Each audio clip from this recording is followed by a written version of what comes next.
Hi everyone, I am Arunendra, currently working in Ministry of Mines. मैंने ministry of mines की job profile की series start करी है जिसका ये 4th वीडियो है। इसमें हम लोग ट्रांसफ़र्स के बारे में बात करेंगे। ट्रांसफ़र्स के बेसिकली सबसे इम्पोर्टेंट 2 क्वेश्चंस होते हैं। पहला तो ये कि अगर ट्रांसफ़र चाहिए तो मिल सकता है कि नहीं। दूसरा ये कि अगर ट्रांसफ़र्स नहीं चाहिए तो क्या हम अपनी लोकेशन पे लाइफ टाइम रह सकते हैं या नहीं। तो पहला क्वेश्चन की बात करें तो ट्रांसफ़र्स अभी इसमें बैन नहीं हुए हैं। जैसे एक्साइज में बैन हो गए हैं, इनकम टैक्स में बैन हो गए हैं, उस तरीके से अभी इसमें तो बैन नहीं हुए हैं, तो ट्रांसफ़र्स ले सकते हैं। बट ट्रांसफ़र्स लेना इजी नहीं है। ऑलमोस्ट सभी गवर्नमेंट डिपार्टमेंट में आजकल सेम ही सिचुएशन है। ट्रांसफ़र्स को लेके इतनी पॉलिसी अच्छी नहीं है, तो ट्रांसफ़र्स का सेम सिनेरियो यहाँ पे भी है। बिकॉज़ अब जितने रिक्रूटमेंट्स हो रहे हैं उससे ज़्यादा रिटायरमेंट्स हो रहे हैं, तो जो नए लोग आ रहे हैं उनको लगभग 2 या 3 लोगों का काम करना पड़ रहा है। 2 या 3 लोगों का काम तो नहीं, मतलब कि अगर किसी सेक्शन में अगर 10 लोग बैठते थे, अब अगर वहाँ 7 लोग बैठे हैं तो इसका मतलब सबका ही थोड़ा थोड़ा काम बढ़ गया। तो अगर वो ट्रांसफ़र किसी को दे देंगे तो अगला बंदा तो बाद में आएगा, जब एसएससी से रिक्रूट होके आएगा, तो उसके बीच में उनका काम हैम्पर हो जाएगा। इस वजह से ट्रांसफ़र्स इतनी ईज़िली होते नहीं हैं। जैसे हम लोग जब डिपार्टमेंट में आए थे तो कुछ लोगों ने ट्रांसफ़र्स की बात करी, तो पहले ही उन्होंने बोल दिया कि 4-5 साल तक तो इसके बारे में कुछ भी मत बोलना। तो मैं आगे कोई एग्ज़ाम देने हैं, गवर्नमेंट एग्ज़ाम डेफिनेटली दो, ट्राई करो, लेकिन ट्रांसफ़र्स के बारे में कुछ भी बात मत करना। तो 4-5 साल तक तो कोई सिनेरियो है नहीं, उसके बाद फिर ट्राई कर सकते हैं, तब सिचुएशन बन सकती है। वैसे तो लोगों ने 1-1 साल के अंदर भी ट्रांसफ़र्स करवाए हैं, तो ऐसी बात नहीं है कि बिल्कुल भी ट्रांसफ़र्स हो नहीं सकते, लेकिन जो नॉर्मल तरीका है ट्रांसफ़र्स का उसमें तो थोड़ा मुश्किल है। अब ट्रांसफ़र्स में भी 2 सिनेरियो हैं। पहला तो एक विद इन रीजन ट्रांसफ़र्स हो गया, दूसरा इंटर रीजन ट्रांसफ़र हो गया।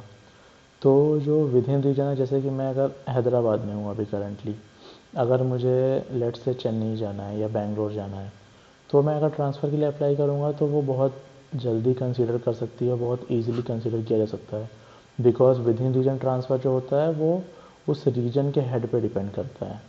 तो उस रीजन के हेड पे डिपेंड करता है, तो ईज़िली काम हो जाता है। जैसे अगर मुझे बैंगलोर जाना हो तो हो सकता है 1 या 2 साल के अंदर ही मेरा ट्रांसफ़र ईज़िली हो जाए वहाँ पे। उससे जल्दी भी हो सकता है, थोड़ा बहुत एक्स्ट्रा टाइम लग सकता है, बट रफली आप 1 से 2 साल मान सकते हो विद इन रीजन ट्रांसफ़र अगर किसी को चाहिए तो। लेकिन अगर मुझे हैदराबाद से लेट से दिल्ली जाना है या जयपुर जाना है या फिर कोलकाता जाना है, तो ऐसी मतलब इंटर रीजन ट्रांसफ़र में 4-5 साल तक कोई स्कोप नहीं है, उसके बाद ट्राई कर सकते हैं। बट उसके बाद भी कोई श्योरिटी नहीं है कि 4-5 साल बाद ईज़िली एक्सेप्ट हो ही जाएगा। वो आपके वर्क पे डिपेंड करता है कि कितना इम्पोर्टेंट आप काम कर रहे हो, और जो आप काम कर रहे हो वो मतलब वहाँ पे और स्ट्रेंथ है अगर आप कहीं जाते हो, तो उसके बाद जितने लोग हैं वो उस काम को संभाल सकते हैं या नहीं, उस पर डिपेंड करता है। मतलब काम तो ऐसा कोई इम्पोर्टेंट का नहीं है, हर सबसे ही सब कुछ बनता है। बट द पॉइंट इज़ कि आपके जाने से यहाँ पे वर्कलोड बढ़ना नहीं चाहिए, अदरवाइज़ अगर बढ़ेगा तो कोई भी क्यों नहीं ट्रांसफ़र करेगा। सो ये वाली बात तो पहले हो गई, ट्रांसफ़र्स पॉसिबल हैं अगर किसी की जुगाड़ वगैरह है या फिर किसी की कुछ पहुंच है, तो वो 1-2 साल के अंदर भी ट्रांसफ़र करा सकता है, लोगों ने कराए हैं। लेकिन अगर नॉर्मल तरीके से कहीं जाना है तो फिर 4-5 साल से पहले तो कोई स्कोप नहीं है, उसके बाद भी ट्राई कर सकते हैं, चांसेस हैं होने के, लेकिन उसमें भी श्योरिटी नहीं है उस चीज़ की। दूसरा, अगर किसी को वहीं पर रहना हो तो वो लाइफ टाइम रह सकता है या नहीं, तो मेरे ख्याल से तो वो रह सकता है। मतलब अगर लाइफ टाइम में अगर मैं 100% मानूँ तो एटलीस्ट 90% सर्विस तो वो कर ही सकता है। लेट्स जस्ट से किसी बार उसे 1-2 साल के लिए इधर उधर कहीं जाना पड़ गया, तो उसके बाद वो वापस आ सकता है वहाँ पे, क्योंकि वो उसकी बेस लोकेशन है, तो इसलिए वहाँ पे वो ईज़िली पहुँच सकता है। बाकी वैसे ट्रांसफ़र्स हो ही नहीं रहे हैं, तो फिर ऑन पर्पस भी ट्रांसफ़र देने का कोई सीन है नहीं। स्पेशली वो रुक सकता है अगर उसका सेंट्रल हेडक्वार्टर या रीजनल हेडक्वार्टर है, तो अगर वो स्टेट यूनिट में है तो थोड़ी दिक्कत हो सकती है, बिकॉज स्टेट यूनिट में ऊपर उतनी वैकेंसीज़ क्रिएट हुई हैं या नहीं हुई उस पर डिपेंड करता है। हो सकता है आपको अपना प्रमोशन छोड़ना पड़ जाए। लेट्स जस्ट से आप भोपाल में हो, भोपाल एक स्टेट यूनिट है, अब आपका प्रमोशन होना है एओ में, लेकिन एओ की भोपाल में सीट खाली नहीं है। अब एओ की सीट खाली है किसी और लोकेशन पे, तो आपके पास चॉइस है, या तो आप उस लोकेशन में जाके एओ ज्वाइन कर लो या फिर आप अपनी लोकेशन में एज एन असिस्टेंट ही रह जाओ। तो अब ये आप पे डिपेंड करता है कि आप क्या चूज़ करते हो।